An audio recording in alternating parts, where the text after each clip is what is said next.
ہمارے اگر یہاں اس شہری آبادی میں ہمارے اس ملک میں اگر کوئی شخص جو ہے وہ قافلے سے بچھڑ جائے پیچھے رہ جائے تو وہ بات اور ہے. یہاں انسانی آبادی ہے اور جنگلوں میں صحراؤں میں جہاں کئی کئی 100 میل تک کوئی انسانی اور حیوانی آبادی نظر نہیں آتی تو وہاں سواری کا اور توشہ سفر کا جو ہے وہ ہٹ جانا اور جدا ہو جانا اور گم جانا یہ سیدھی سیدھی موت ہے. اب اس نے دائیں بائیں بھاگ کر کے دیکھا کہ اونٹ کہیں ملے لیکن اونٹ نہیں ملا تو وہ دوبارہ آ کے اس درخت کے ساتھ ٹیک لگا کے بیٹھ گیا موت کے انتظار میں. جب توشہ سفر بھی گیا سامان سفر بھی گیا سواری بھی گئی اور یہاں کوئی انسانی آبادی بھی نہیں ہے تو اب موت کا انتظار ہے تو وہ موت کے انتظار میں بیٹھ گیا. اچانک اس کو نیند آ گئی. تھوڑی دیر کے بعد آنکھ کھلی تو اس نے کیا منظر دیکھا کہ اونٹ جو ہے وہ اس کے پاس کھڑا ہوا ہے اور ماں ساز و سامان کھڑا ہوا ہے. تو پھر اس کو اتنی خوشی ہوئی اونٹ کیا ملا زندگی مل گئی. اس نے کہا اللہم انت عبدی وانا ربک, اے اللہ تو میرا بندہ اور میں تیرا رب. کہنا اس نے یہ تھا اے اللہ میں تیرا بندہ اور تو میرا رب. لیکن فرحت و مسرت سے وفور خوشی سے اس کی زبان مل کھا گئی.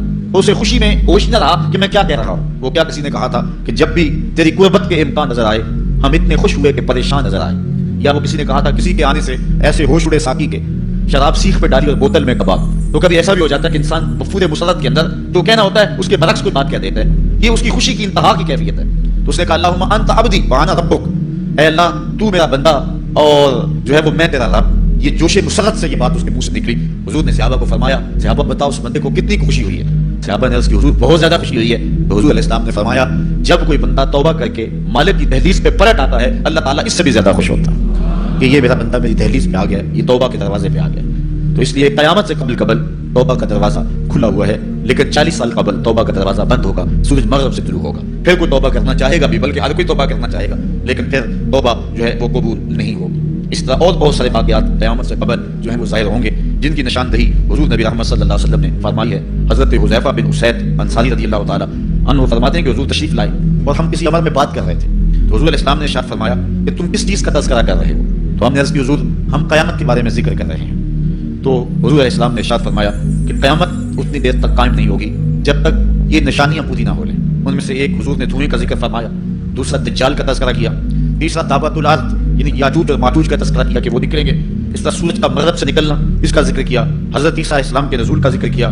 اسی طرح حضور علیہ السلام نے زمین کا 3 جگہوں سے بیٹھ جانے کا ذکر کیا, ایک مشرق میں ایک مغرب میں اور ایک جزیرہ عرب میں. زمین دھنس جائے گی نیچے اس کا ذکر کیا. اور یمن کی جانب سے ایک آگ نکلے گی جو لوگوں کو دھکیل کر کے شام کے میدان میں لے آئے گی, اس کا تذکرہ کیا. فرمایا جب تک یہ نشانیاں پوری نہیں ہو جاتی اتنی دیر تک قیامت قائم نہیں ہوگی. تو یہ قیامت کے آنے سے قبل جو ہیں وہ نشانیاں ہیں جو ظاہر ہوں گی. اس کے علاوہ قیامت آنے سے کچھ اس سے بھی پہلے نشانیوں کا ظہور ہوگا جس کا ذکر حضور نبی رحمت صلی اللہ علیہ وسلم نے ارشاد فرمایا.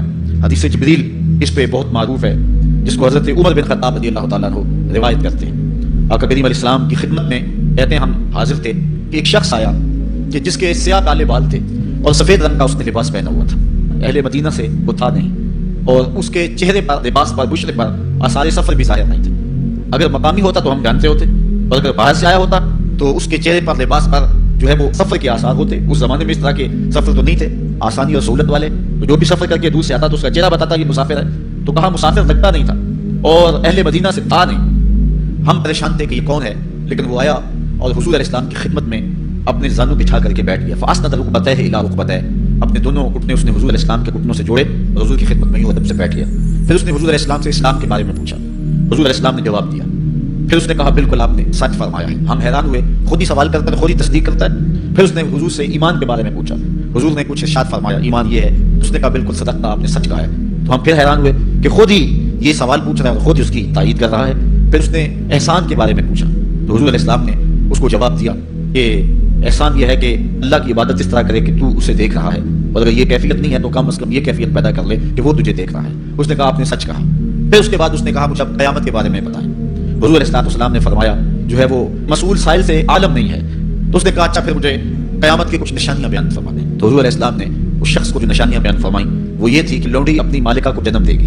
بکریاں چرانے والے, اونٹ چرانے والے, ننگے پاؤں والے اور ننگے بدن والے تم دیکھو گے کہ عبادتیں بنانے میں ایک دوسرے سے آگے بڑھنے کی کوشش کریں گے. بہرحال تھوڑی دیر تک وہ حضور کی خدمت میں بیٹھا رہا. اس کے بعد جب چلا گیا تو تھوڑی دیر گزری تو حضور نے فرمایا عمر جانتے ہو یہ شخص کون تھا؟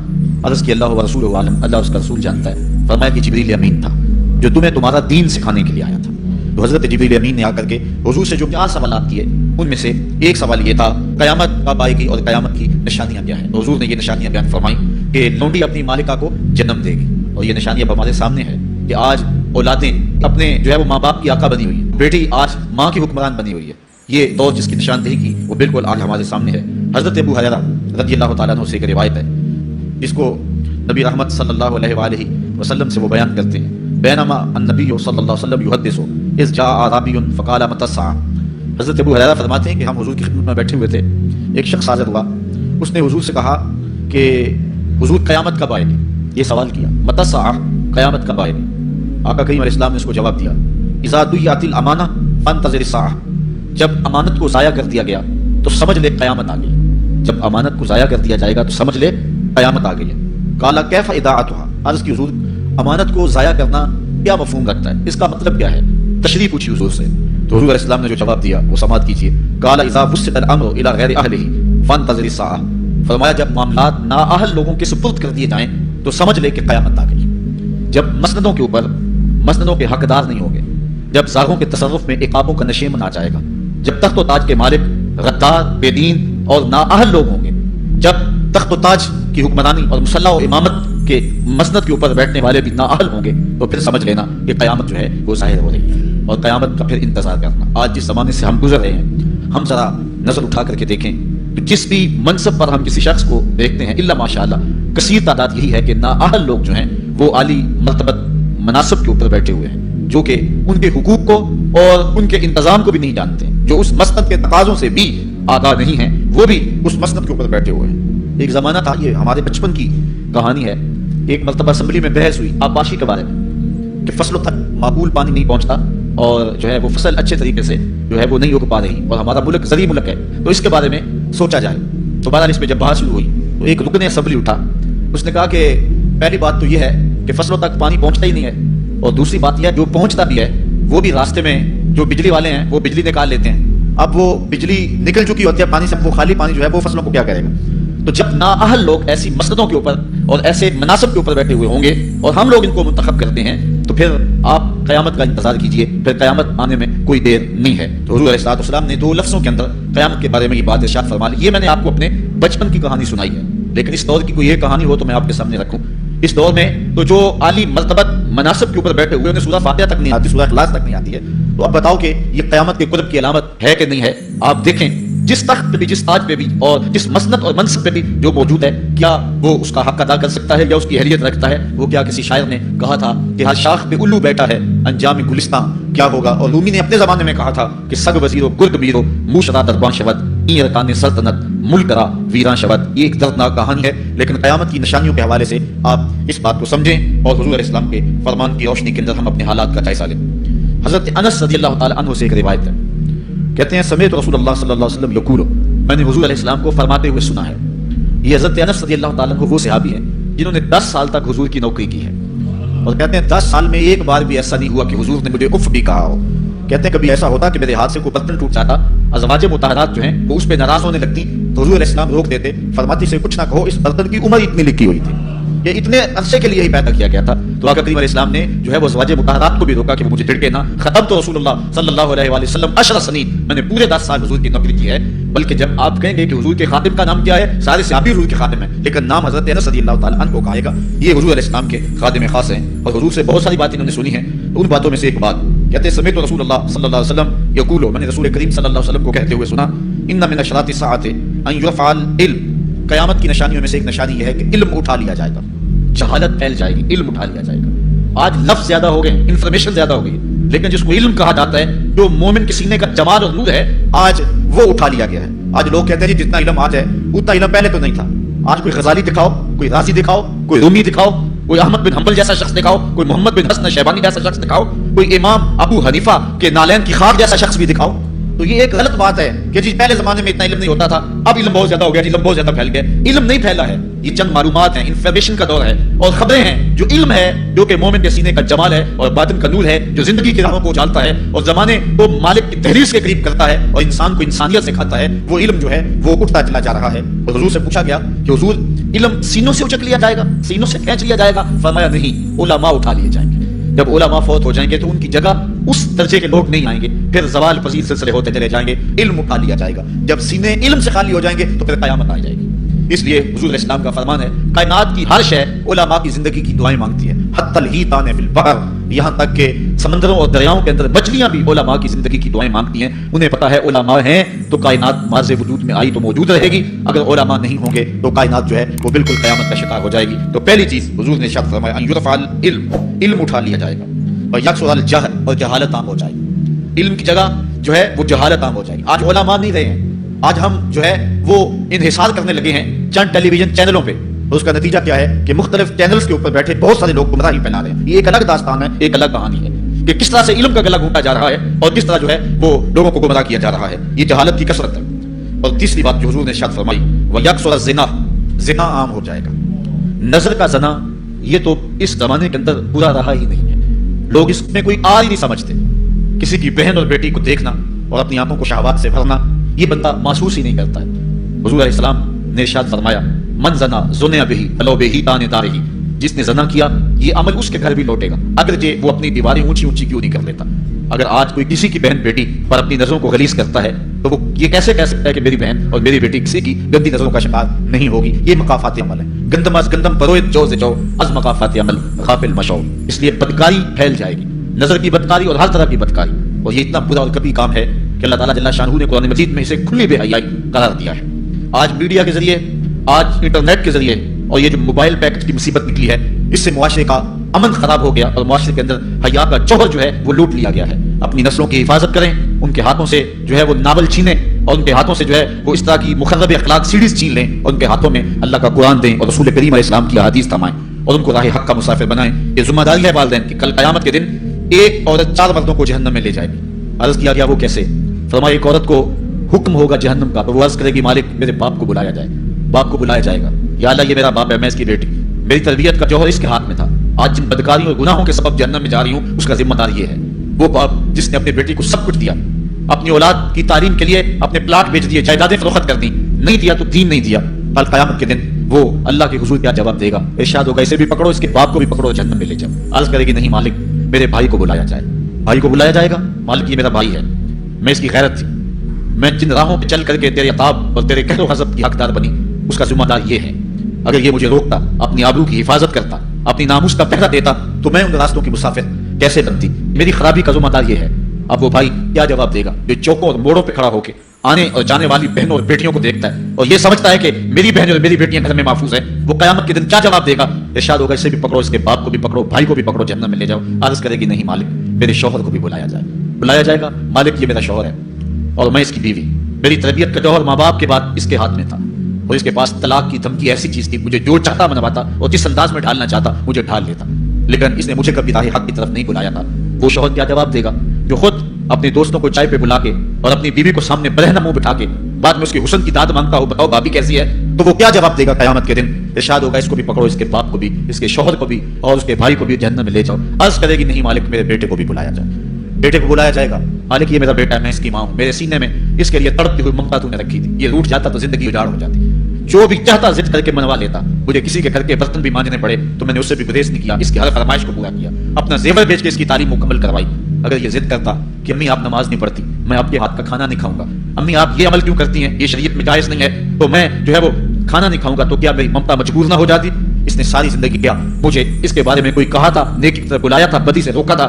جس بیٹے نے اپنی ماں سے ہر ضد پوری کروائی ہو تو اس نے صرف دین کے بارے میں کوئی ضد نہیں کی ہے، تو وہ کل قیامت کے دن کیا جواب ہوگا؟ ارشاد ہوگا اسے بھی پکڑو، اس کے باپ کو بھی پکڑو، اس کے خاوند کو بھی پکڑو، بھائی کو بھی پکڑو، بیٹے کو بھی پکڑو اور پانچوں کو گھسیٹ کے جہنم میں لے جاؤ. فرمایا ایک عورت 4 مردوں کو قیامت کے دن جہنم میں لے جائے گی. اس لیے میں اور آپ آج دیکھ لیں کہ ہمارا آخرت کا معاملہ کیا ہونے والا ہے اور ہم اس دنیا کے اندر کس طرح اپنی حفاظت کرنی ہے. چوتھی چیز جو حضور نے ارشاد فرمائی وَيَكْثُرَ شُرْبَ الْخَمْرِ، اور شراب پینا عام ہو جائے گا. یہ قرب قیامت کی علامت ہے. آج ہماری ایلیٹ کلاس میں اور ہمارے آیان حکومت، آیان سلطنت اور سیاستدانوں اور جو ہے وہ والی نسب خاندان جو شمار کیے جاتے ہیں ان میں شراب پانی کی طرح سمجھی جاتی ہے.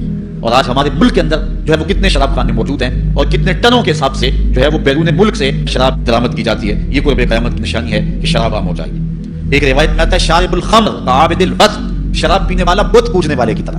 کتنا سخت فرمایا گیا. اور کل قیامت کے دن سخت رسوا ہوگا جو دنیا کے اوپر شراب پیتا رہا ہوگا. اللہ تعالی ہم سب کو محفوظ فرمائے. وَيَقِلَّ الرِّجَالُ وَيَكْثُرُ النِّسَاءُ، اور ایک نشانی حضور نے یہ ارشاد فرمائی کہ مرد تھوڑے ہو جائیں گے اور عورتیں زیادہ ہو جائیں گی. ایک تو عورتوں کی افزائش زیادہ ہوگی اور دوسری بات مختلف ہنگاموں میں، حادثات میں اور جنگوں میں مرد قتل کر دیے جائیں گے اور عورتیں زیادہ ہو جائیں گی، یہاں تک کہ حضور نے فرمایا حتی یکونا لخمسین امرأۃ القیم الواحد، یہاں تک کہ 50 عورتوں کا ایک مرد منتظم ہوگا، 50 عورتیں ہوں گی اور کمانے والا صرف ایک مرد ہوگا۔ یہ قرب قیامت کے حالات ہیں جو حضور نے بیان کیے، حالات اس طرف بڑھ رہے ہیں اور ایک وقت وہ آنے والا ہے کہ بالکل جو حضور نے فرمایا وہ چیزیں سامنے آئیں گی۔ حضرت ابو سعید خدری رضی اللہ تعالی عنہ سے ایک روایت سنیے، حضور نے ارشاد فرمایا مجھے قسم اس رب کی جس کے قبضے میں میری جان ہے، اتنی دیر تک قیامت نہیں آئے گی، یہ وقت بھی آئے گا کہ جانور انسان سے باتیں کریں گے، انسان ان کی بولی سمجھے گا اور وہ ان سے باتیں کریں گے۔ وحتی تکلم الرجل عذبۃ صوتہ، اور اس کے کوڑے کی جو رسی ہے، اس کا جو پندنا ہے وہ بھی انسان سے باتیں کرے گا۔ وشراک نالہ، اور اس کے جوتے کا تسمہ بھی اس سے بات کرے گا۔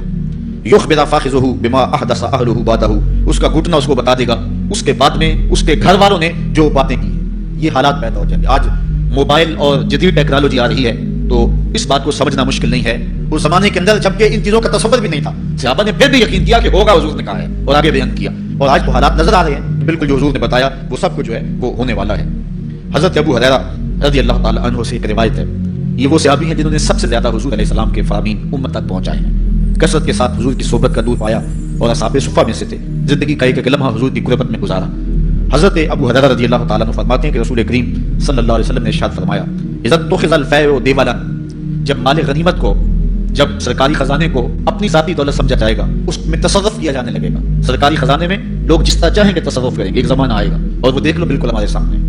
والامانۃ مغنما، اور امانت کو مال غنیمت سمجھا جائے گا، جس طرح غنیمت بندہ استعمال کرتا ہے وہ امانت کو اس طرح غنیمت سمجھے گا اور اس کو جو ہے وہ غصب کر جائے گا۔ والزکوٰۃ مغرما، اور زکوٰۃ کو ٹیکس سمجھے گا، مجبور ہو کے دے گا، وہ زکوٰۃ دینا چاہے گا ہی نہیں۔ اور آج کتنے لوگ ہیں جو زکوٰۃ نہیں دیتے؟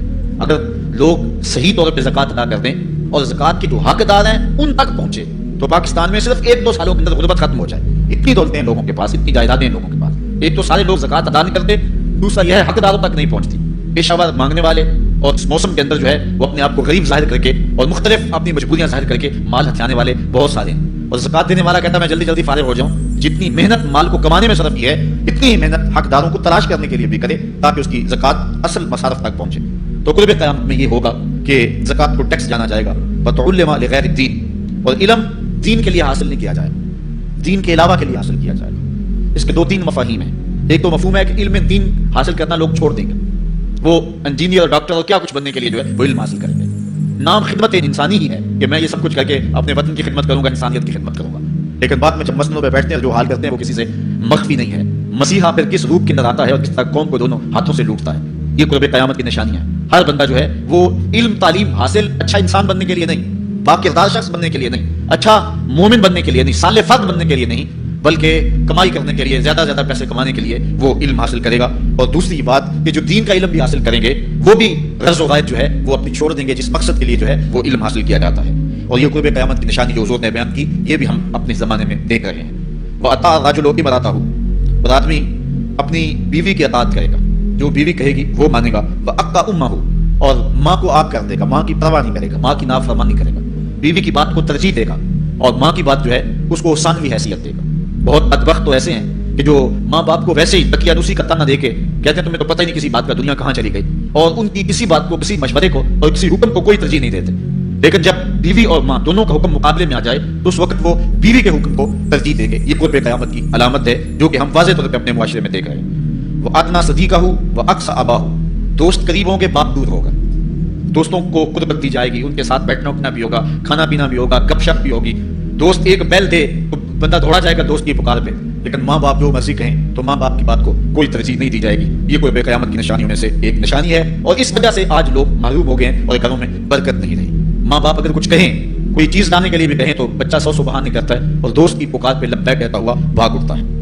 وظاہرت الاصوات فی المساجد، مسجدوں میں لڑائیاں ہوں گی، مسجدوں میں جو ہے وہ آوازیں بلند ہوں گی، لڑائیوں کی، ایک دوسرے سے الجھاؤ پیدا ہو جائیں گے۔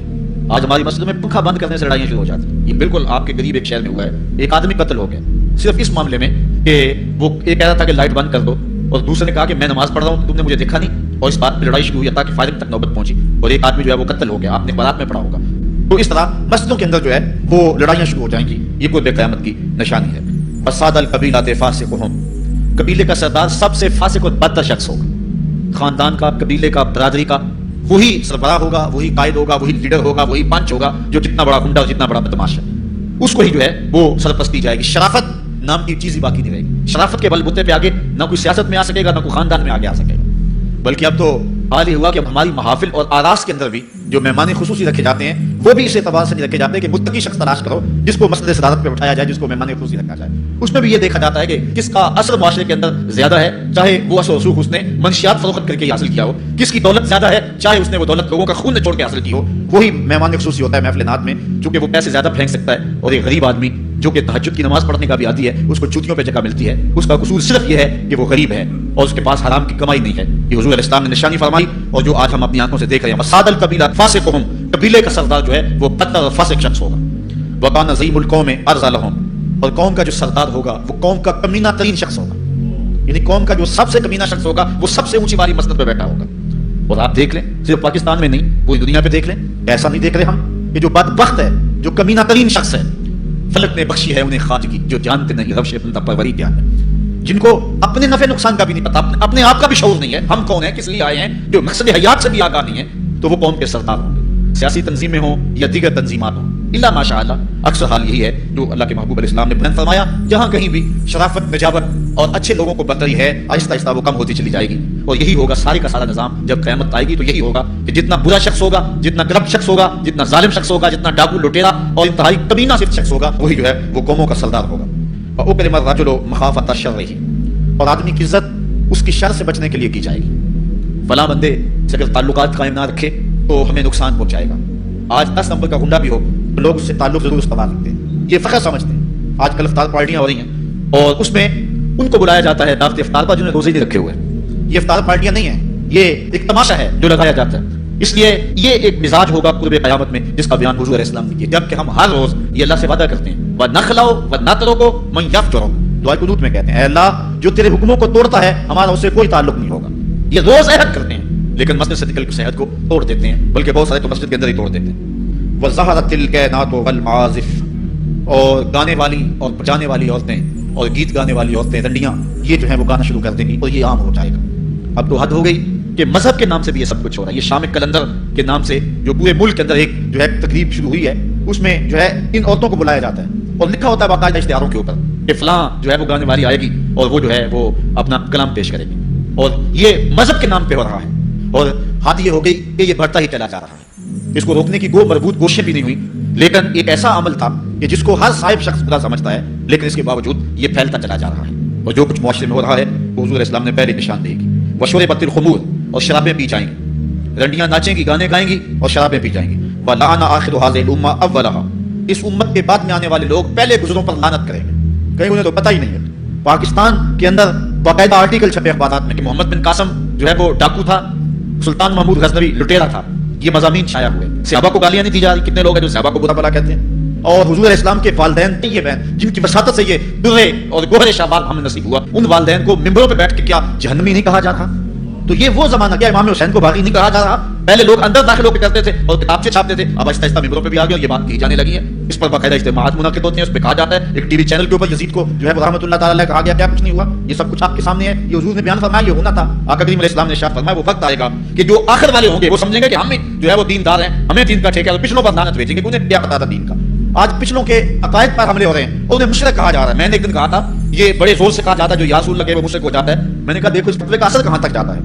حضور علیہ السلام کے سارے صحابی آقا کریم علیہ السلام کی موجودگی کے اندر بھی، اور پھر دیکھیے مسلمہ کذاب کے مقابلے میں جو جنگ لڑی گئی، اس جنگ کے اندر حضرت خالد بن ولید نے لکھا کہ کافر بھی اللہ اکبر کا نعرہ لگاتے ہیں، ہم بھی اللہ اکبر کا نعرہ لگاتے ہیں، فرق نہیں معلوم ہوتا اپنا کون سا ہے اور بیگانہ کون سا ہے. تو حضرت صدیق اکبر نے لکھا کہ جب وہ اللہ اکبر کا نعرہ لگائیں تم اس کے جواب کے اندر یا محمد آہو کا نعرہ لگاؤ.